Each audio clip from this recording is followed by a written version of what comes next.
नमस्कार दर्शक बंधु, चलित मास 1 तारिख ठारू ट्राफिक सप्ताह पालन आरंभ होइछि।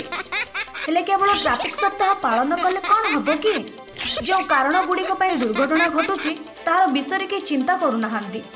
एहाको दृष्टि आगरे रखी आज विशिष्ट कार्टूनिस्ट एम शेखर राव निजर तुली रे ए कार्टूनटी आंकिचंती।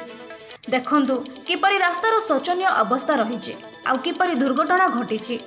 ए चित्रटी पारलाखेमुंडीर शोचनीय रास्ता गुड़िक अवस्था निश्चय वर्णना करुछि।